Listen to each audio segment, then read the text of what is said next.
2 days before the unleashing.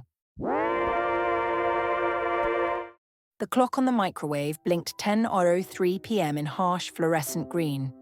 Alex sat on the stairs, elbows on his knees, half hidden in shadow.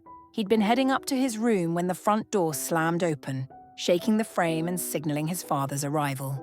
The familiar dread churned in his stomach like acid.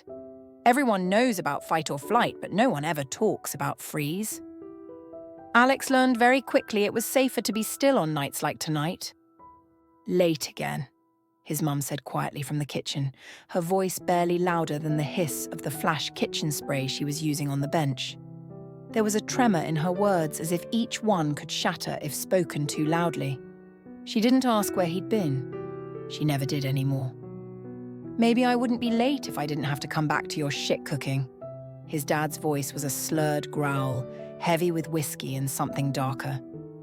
He slopped the half-eaten kebab box down on the kitchen bench, the cardboard almost entirely deteriorated by the grease. I made stew. It's your favorite," she said, her tone apologetic, almost pleading. "Oh yeah? Smelled like dog food when I walked in." His laugh was sharp and cruel, slicing through the silence like a knife. Alex gripped the bars of the banister as he peeked through, angling for a better view. His mum stood by the sink, her hands twisting the tea towel into a knotted mess. She didn't look up, her shoulders hunched like a scolded child.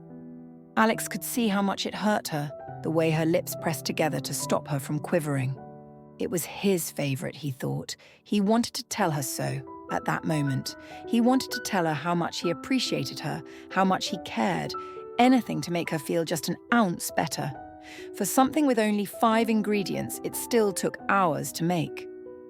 "You have to be able to cut the beef with a spoon, Alex," he remembered her saying. Her face had been flushed from the steam rising from the pot, her apron dusted with gravy salt. She had made it sound like a joke, but he knew she meant it. She never did anything halfway, not for him, not for Dad. The memory felt warm and golden like sunlight through a window, and it made the scene in front of him all the harder to bear. His heart grew heavy as he watched her now, twisting the tea towel tighter until it looked like it might tear. I can warm it up," she said. "If you're hungry." "I'm not," his father snapped, cutting her off. He grabbed a beer from the fridge and slammed the door shut. "God, you're pathetic. Can't even keep food warm. No wonder." He stopped himself, taking a long swig instead.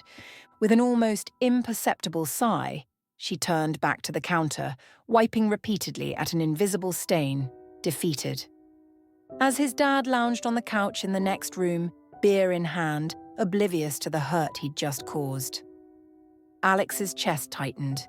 He hated the way his dad's cruelty had dulled the light in her eyes and dimmed the warmth that filled the house when he wasn't around. For a fleeting moment, Alex considered going downstairs, wrapping his arms around her, telling her she was the best mum in the world and that he loved her stew. But he stayed where he was, his fingers tightening around the banister. He knew she wouldn't want him to. She wouldn't want to risk his dad's wrath. The memory hit him like a punch to the gut, vivid and raw. He was 15, sitting in this same spot on the stairs, watching a similar scene unfold. His dad had been out all night. He crumpled through the door late the next evening. He was drunk then too. She had accused him of having an affair, and the words spilled out of him like venom. He said something Alex didn't understand. He said that if he got any, he would need to go and look elsewhere.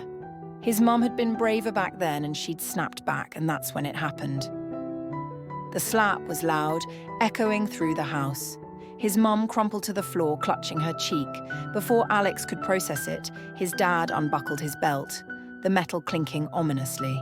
He vividly remembered the swoosh of the fabric as he slid his belt from the loops in one pull.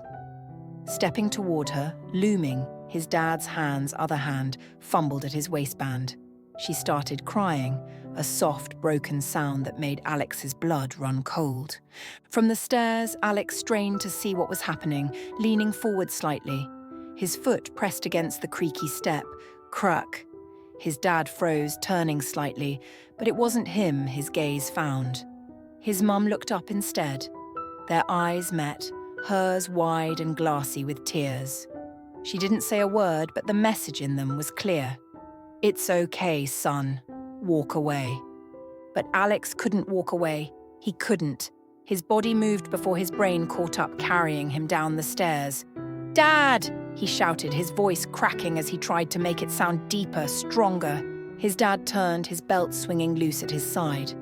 Without hesitation, he swung. Alex barely registered the pain as the leather struck his face.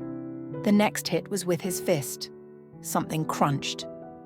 Alex wasn't allowed to go to school for a week after that. His nose had been swollen, probably broken. A purplish-black smear tattooed his face. His mum had fussed over him while his dad barked about how he'd learned his lesson. Now, at 17, Alex sat frozen on the stairs, the phantom ache of his nose making him wince. He hadn't stood up to his dad since that night. He didn't know if he ever would again. So instead, he whispered it under his breath, too soft for anyone but himself to hear. "It's my favorite." Alex slinked up the stairs, silent as a ghost. When he reached his room, he closed the door softly and sat on the edge of his bed, staring at the floor. His fists were still clenched. The muffled voices of his parents filtered through the walls, his mum's soft tones barely audible under his dad's gruff barks. The thought crept into his mind almost unbidden. What if she left during the unleashing? It seemed like a good idea at first, a flicker of hope in the bleakness. For one day, there would be no consequences, no laws. She could pack a bag and run, leave this house, leave his dad, leave all of it behind. He even pictured it briefly, her getting on a train, finding some small, quiet town where she could start fresh without the constant fear and insults.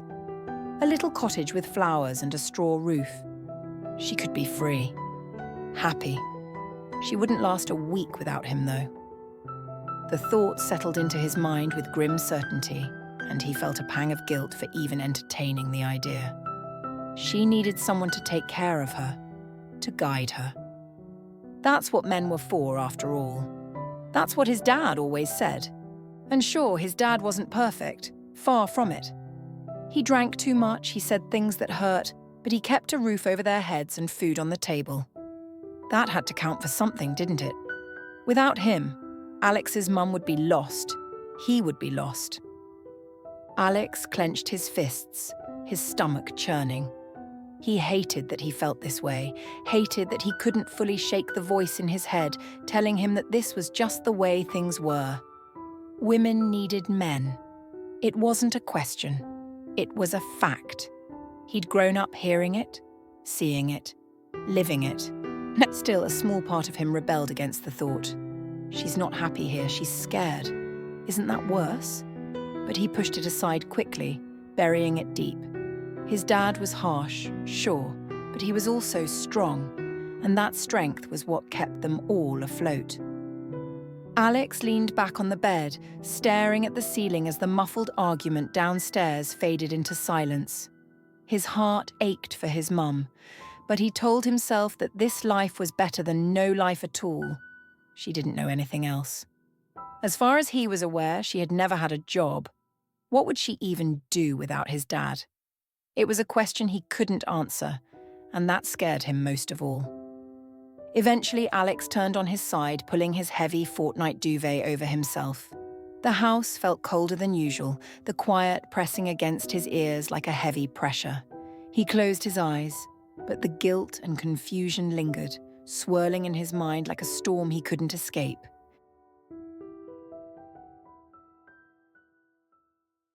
Hi everyone, thanks so much for listening. That was the 4th chapter of my new novel, What Remains of Us. The full novel is available to buy now on Amazon, and it's free to read with Kindle Unlimited. You can also find it through most good online retailers. I've popped the links in the description below. I'll be posting the entire book here, chapter by chapter, so you can listen to the whole thing for free. This channel is something I'm building in my spare time, with the hope that one day I can turn my writing into a full-time career. Everything you hear is written by me, and if you'd like to support the journey, I've set up a Patreon too, links in the description. Thanks again for being here. If you enjoyed the story, please consider liking, subscribing, and sharing. It really helps more than you know. See you in the next chapter.